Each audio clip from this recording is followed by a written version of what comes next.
Momentin që vjen dikush me të lyp halal, realisht njeri kur lyp halal, kur lyp falje, është i thym, është i gjunjizum. Tash mos e nxjerrti kam gjikun me re edhe pak që ka me lyp falje.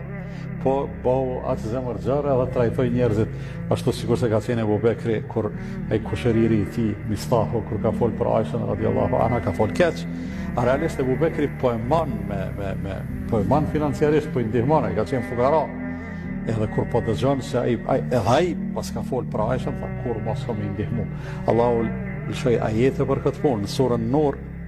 Ajete që tha mos të betohen bamirësit për juve që nuk do t'i ndihmojnë të afërmve dhe fukarave. Feljafu walyasfahu. Le të ndjejnë edhe le të i kalojnë. Mos e majnë men. E la tuhibbuna e yaghfir Allahu lakum. A nuk keni dëshirë që Zoti t'ju falë?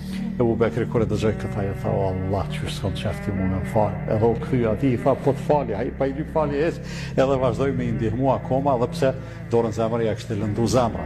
Tashni gjithmonë gjejmë pretekste me thonë, po ama se dim ti çfarë plagë më ka shkaktuar në zemër, po sikur të mos kishte shkaktuar plagën në zemër.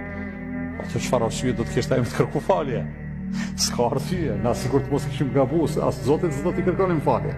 Mirë po gabon njëri edhe për atë arsye kërkon falje, ti thua jam i lënduar, po pikërisht çto qëndron burrnia që kur je i lënduar me falje